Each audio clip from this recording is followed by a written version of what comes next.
at least from, well, it was a little chilly on Saturday, but yesterday warmed up a bit, and we're in the six. We had places in the listening area, in Mason County, actually hitting 80 degrees yesterday, which was interesting to see that. That was fun.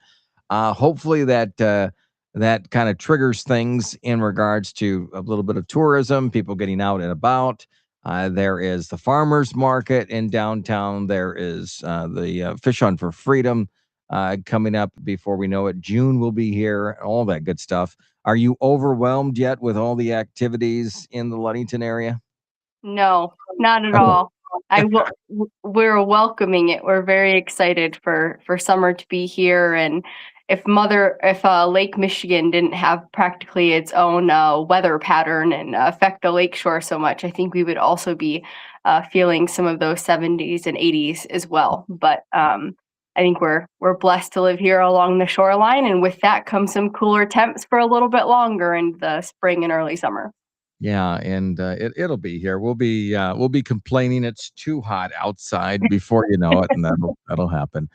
You've got a city council meeting tonight, 6 o'clock, back to the normal scheduled times there at City Hall, and we're going to be talking about the waterway system. You're going to be, and this is interesting. When I saw this on the agenda, you're rejecting of bids.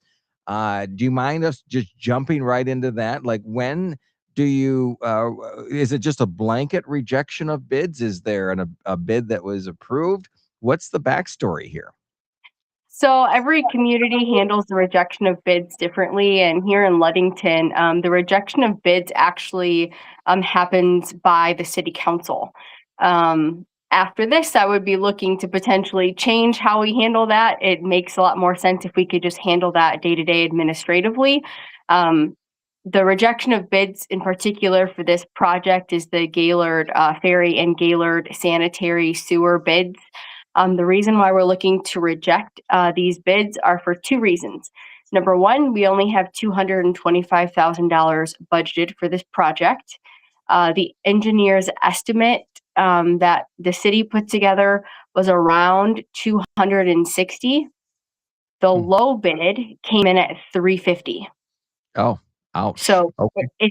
it's at least $100,000, about $100,000 over what our engineer's estimate came in at. So we are looking to reject the bid. I think the next bid came in at 425,000. Okay. So we received two bids. We want to formally reject the bids so we can go back out for bids. We did advertise the bids later in 2026. We were hoping for late spring, early summer construction. Mhm. Usually, when you want to have a project happen during that timeline, you want to get your bids out like late fall, Yeah.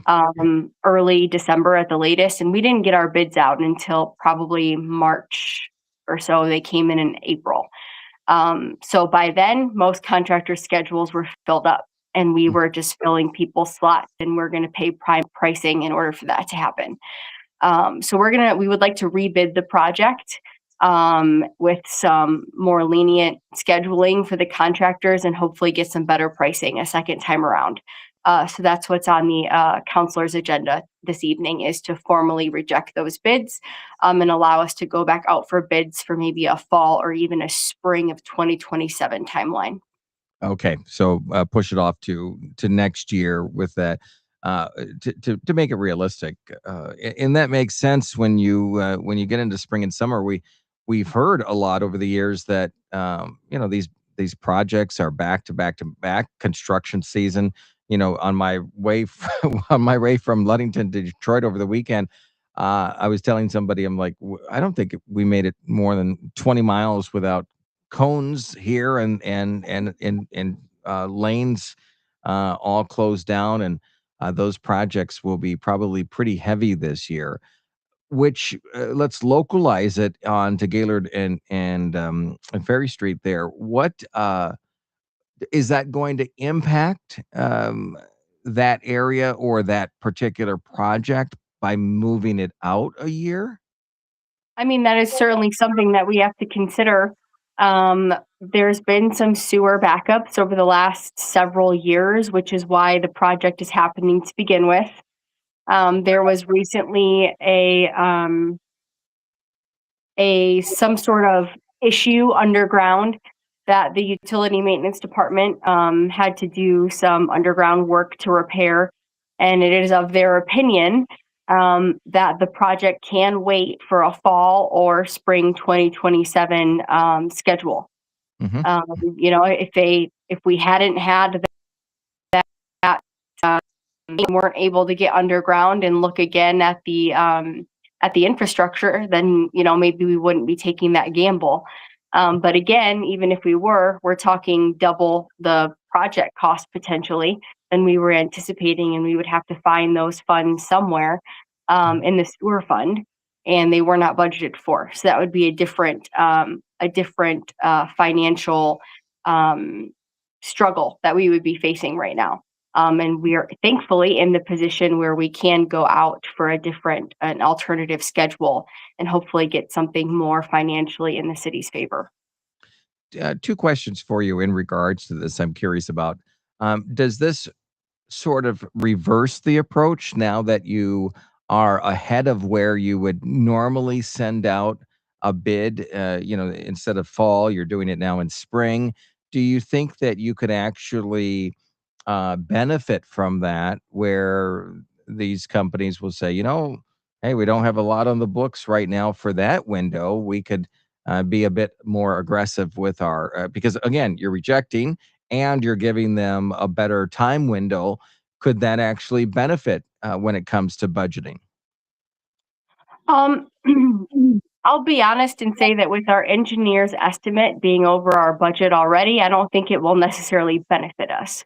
Yeah, But I that makes do hope that it brings the cost down to more in alignment with our engineer's estimate, to make the project more in alignment with where we were originally anticipating. The good thing is, if council does formally reject the bids tonight, the the package is ready to go, right? We're making no changes except to that project timeline, and our engineer can turn right back around and get this project back out to bid probably within the week. Mhm. And with those alternate schedules, which allows contractors plenty of time to look at their own schedule and decide if this is something that they could accommodate in the Yeah. next, 6 to 12 months, and then, bid on those prices, and we'll see what we get the second round. The second question I'm curious about is this. Do you see, I mean, you've been in city management for quite a long time, in the Kingsley area and now in the Ludington area. What do you see that some of the contractors, I hate to use the word take advantage of, because that just sounds too negative in the sense, but when it comes to municipalities and such, is there do you see that quotes maybe come in a little bit higher than what another project that wasn't being driven by the city or the township or whoever's putting that out there? Do those come in a little bit higher? Are you saying that, like, do municipal projects come in higher than non-municipal? Yeah, yeah, absolutely. Yeah. Um,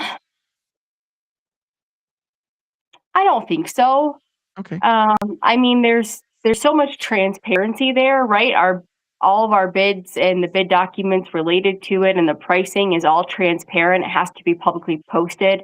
What our neighboring communities are doing, all of their bids are public. All of MDOT's bids are public. Mhm. So as a state, right, we can see comparatively what the same company is bidding for Manastee's project or the state's large project on I-96, and see what they're charging per quantity versus us. Now, quantities or the same pay item, they might charge us locally double or triple versus what they're charging the state for a massive highway project, Yeah. because our quantity might be for 60 feet where the state wants 4 miles, Yeah. right? Right. So Yeah. for a contractor, it almost costs them more to bring the material here than they Mhm. do to actually, the cost for the material itself. So you have to look at all of those things. I would say historically, no. You may have an incident or two, but those are very much one-offs, and you can usually work with the contractor to kind of understand what's going on, and that's where your engineers and your experts come into play, and they could be very handy. And we've got our own, DPW superintendent and utility maintenance superintendent that can help with those things as well. And I appreciate my time working for an engineering department for 5 years before I There you got go. into city management. So Yeah. it does help when you're looking over these contracts and bid documents and those sorts of things.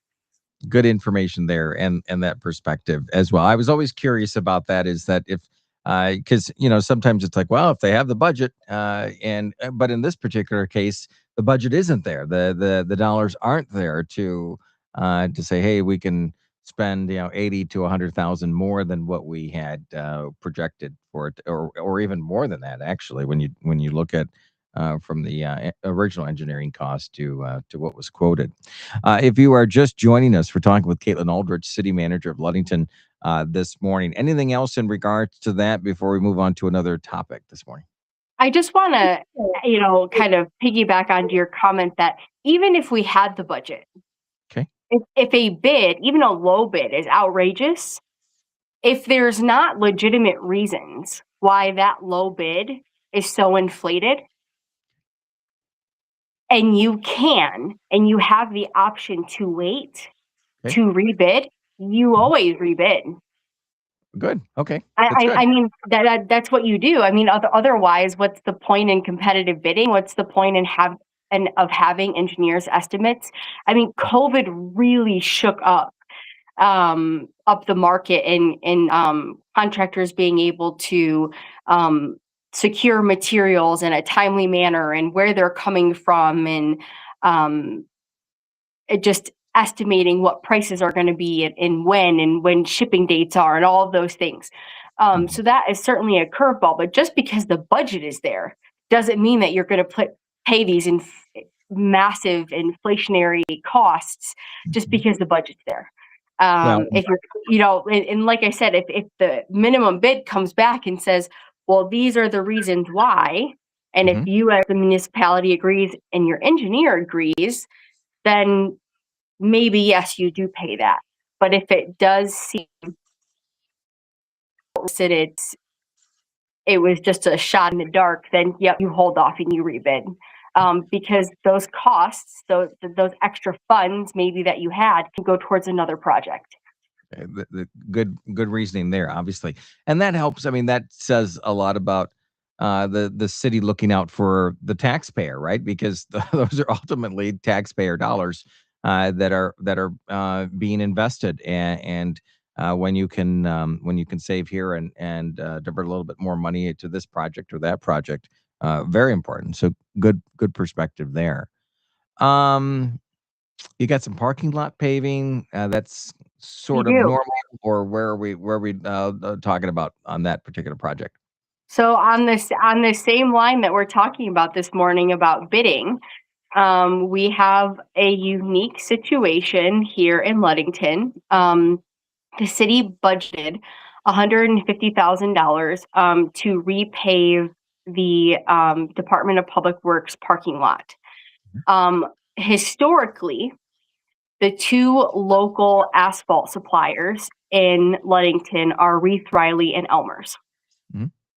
If this is not your world, the history recently in the last few years between Reith Riley and Elmer's are that Reith Riley has acquired Elmer's. Okay. They are the same parent company now. Okay. They each operate as Reith Riley and Elmer's, but where they have historically identified as operating in their own territory, and here in Ludington, Mason County is Reith Riley's territory. Okay. Because of the acquisition process a few years ago where Reith Riley acquired Elmer's, they have agreed that they will not bid against each other because they're essentially the same company in each other's territory. So what is happening for us on our paving, our large paving projects, is that Reith Riley has, in the last few years, has been our only bidder. And we have, like I talked about earlier, we have ways to check Reith Riley.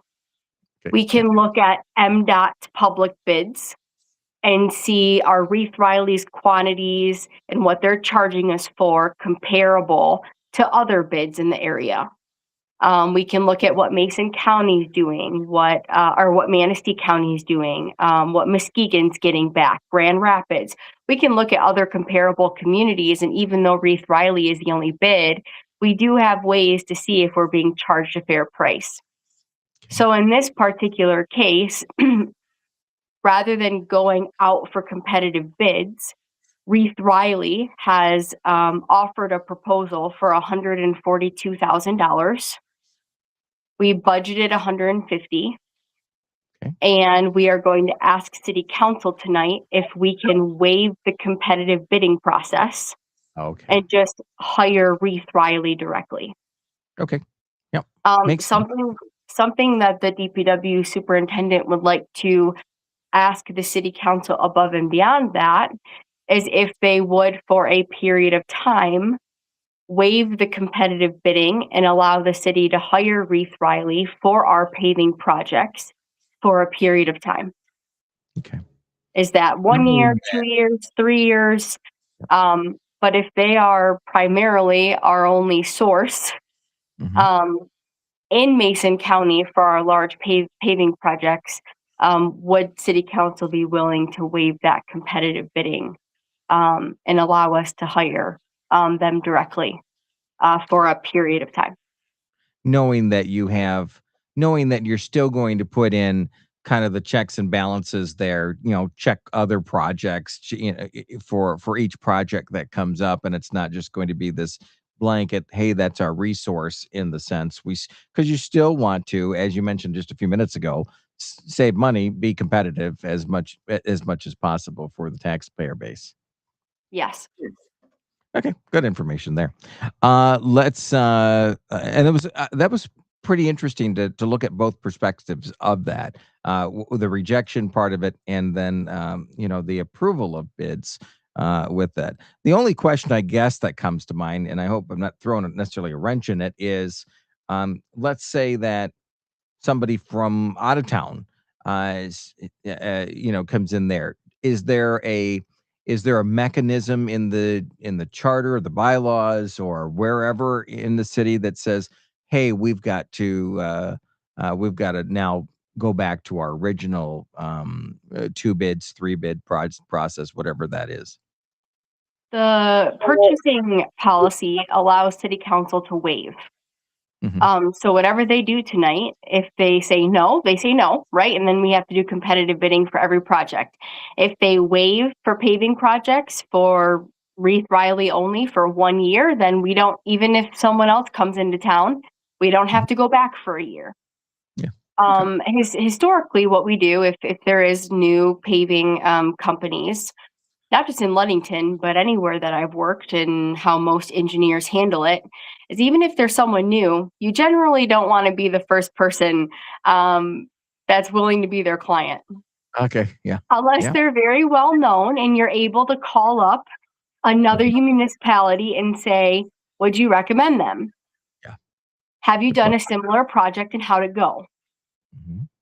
And if you're able to call a few references, comparable references, and get that feedback, then yes, you would be willing to consider a bid from them. But sometimes they're smaller companies looking to grow and take on bigger projects. And when you're a municipality, and it's usually almost always an inconvenience to do these projects, and you're closing an area temporarily to make this happen, you don't want to do it twice. Oh, good point. And you especially don't want to tell taxpayers you hired the wrong contractor. Yeah, absolutely. Right. So you have to, it's such a gamble, right? So you got to be really careful with these things. And so we welcome new folks to come in. We would love to get some competitive bids. But we would be very cautious and make sure that we do our due diligence. And it's good that Reith Riley is coming in under your projected budget for that. It sounds like, and that's, if it's a few thousand, or in this particular case, I think what, $6,000 or $7,000. Mhm. That's always a good thing. Looking at the list of topics for the nighttime tonight, and if you're just joining us, we're talking with Kaitlyn Aldrich, City Manager of Ludington, this morning. Let's talk about the golf cart ordinance. I think that is going to be, because I can't remember the count, but it's in the hundreds of golf carts that are in the Ludington area, zipping and zooming around everywhere throughout the summer. And you're looking to there's a first presentation of the ordinance, but there is an adopt a resolution to authorize golf carts on city streets. So what's the difference between the two? Do you mind explaining both? So the state statute says in order to allow golf carts in your community, you also have to have a resolution. Okay. So you have to have a resolution with your ordinance. Okay. So they go together. Hmm. Um, and in this particular case, we are doing another first reading of the golf cart ordinance. We got a little excited about expanding the use of golf carts after 30 minutes before sunset. So essentially at nighttime. While the attempt in the reasoning behind that was to mirror the bicycle and coaster toy ordinance. And so they align and it's easier for folks. We are a beach community. Folks like to drive their golf carts down to the beach. It only Hmm. makes sense, right? That you can watch the sunset and then drive your golf cart home. What we failed to see is that it is in the state statute that you cannot drive your golf cart 30 minutes before sunset to 30 minutes after sunrise. Okay. Okay. So our local ordinance cannot be more flexible Hmm. than the state law. Okay. That makes sense. So the new first reading includes updating that to go back to how that part of the golf cart ordinance used to read. Okay. Okay. And that may have been the only change. There may have been one other, but it was minor. There were some concerns brought up at the council meeting 2 weeks ago. A gentleman was worried that if he was using his side by side or something similar to plow in the wintertime, and his Mhm. side by side had a seatbelt and the roll bars, that with our new ordinance, we were requiring him to wear a helmet. It does not. Our ordinance has in the language that if you have those safety features, you do not have to wear a helmet. Okay. So that's already in there, and we talked to that gentleman afterwards at the end of the meeting to point that out. But just if anyone had heard that or was talking about that, that is in there as well. But otherwise, we're looking at a new first reading. We're hoping the resolution should be adopted tonight, but that's just the resolution portion. The ordinance will be a first reading, and then at the first meeting in June would be the potential adoption of the revised golf cart ordinance. Okay. And is there I would assume there's the reasoning, obviously, from a safety standpoint. You've got daybreak upon you with the 30 minutes after, sunrise in the sense, or daybreak, that, there can be some glares or where the sun is angled and so on and so forth. Same sort of idea that at night people are getting adjusted to driving every day, in the just after sunset. And so there's that reasoning. But do you think that there are other communities, and again, this is this is hypothetical, um, that the state should consider changing those things? Or after you read through it and had that explanation, that it just kind of makes sense? I mean, it kind of it makes sense. Um, the road is already a dangerous place to be, especially at night. Mhm. Um, However, with the economy the way that it is, with more folks using non-traditional transportation methods to get to and from work, because things are so expensive. I don't know if this is something that the state legislature would eventually take up. If we're making exceptions for bicycles and those sorts of things, I mean, that's where our perspective came from. If we're making exceptions for those sorts of things, why would we not for golf carts when they otherwise have seat belts and headlights and all of these things? They're even larger on the roadway. They're easier to see than, say, a two-wheeled bike, and especially at night. But state law is state law. So that is not a battle that we are going to fight today. Nope, absolutely correct. You have a closed door session. One of the things, we can, this is just minor conversation, but the social district looks like it's going to expand potentially again to include the side room. That's up for approval for the city council. So, and that kind of brings it a little bit farther down Ludington Avenue then, or does it? Is the border there at the what is that, Rath? Is where it's at? No, it's farther. No, it's at Rath, right? So it is my understanding that the side room is simply changing ownership. Oh, okay, okay. And with ownership, they have to also go through the same process. New ownership, the new ownership has to go through the same process that the old ownership did. Okay. So peer-to-peer picnics incorporated currently owns the side room and has already been approved for a Class C liquor license. And it has already gone through this process at City Council. They are looking to sell, and the new potential owners would also have to go through the process that peer-to-peer picnics did. So it's not an expansion. It's just they have to go through the same process that the original owners did Great clarification. to continue to serve liquor at the side room like is currently being used. Okay. All right. Good clarification there. Appreciate that. And then you have a closed session. Is the city going to be buying some real estate? I hope so. Okay. That is all. I always expect that when we say closed session and whatever happens behind that, that we'll eventually find out. But can you give us anything else? Anything? At this time, no, but I do hope that we will be talking about this publicly at one of our future radio sessions.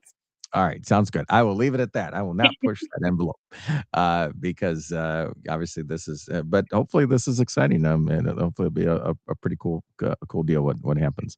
That is what I see at least on the agenda for the nighttime. Do you have anything else that you want to add before we wrap up today? I don't think so. Other than get outside, take a drive down Ludington Avenue. It's beautiful with all the petunias, and the Rotary swapped out the flags this year. Yeah, all U.S. flags I've seen, right? Yep, Yes, absolutely. it's all U.S. flags this year for the 250th birthday of the country. It's just beautiful. So if you haven't had a chance to drive down Ludington Avenue, please do so. It's really looking great. The kids finished up last week from the Covenant Christian School. Downtown really looks fantastic.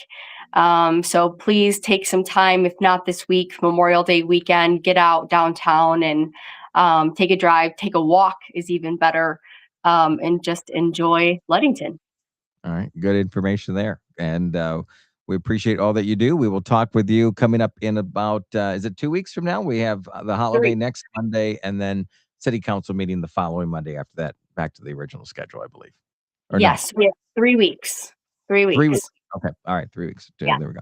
All right. We will connect in that time. Have a great Memorial Day and holiday there. And we will we'll keep the conversation open. And as always, if anybody has any follow-up questions in regards to this, you're always welcome to throw those questions on our Facebook page, where our videos stream there. And if you missed any of our conversation, you can always watch it on the WMOM or Hot Country Hits Facebook pages and our YouTube channel as well. All right, Kaitlyn, thanks for hanging out with us this morning. Thank you. Hey, we did this in 30 minutes. I know it's pretty good. I agree. Yes. Well, Yes, and you're welcome, everybody. that's right. And coming up next, actually, we've got, which is good because Amanda from JCI is going to be chatting with us coming up about the 4th of July parade and the fireworks and all of that cool stuff that's happening in downtown. So we've got that topic coming up in a few minutes too. So all about Ludington this morning, which we love. We love that. I was at an awards event over the weekend, and I will tell you this: this was really, really cool.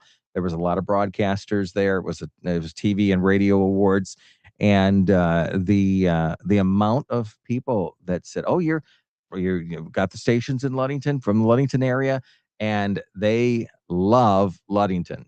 When you talk to people outside of that, that radius there, they're oh, love to go up there, have a place in Pentwater, go up into the Ludington area, so and so forth. Those conversations just constant at the award ceremony. So it was really neat to have that interaction, and so there should be a lot of people that are proud of the greater Ludington community.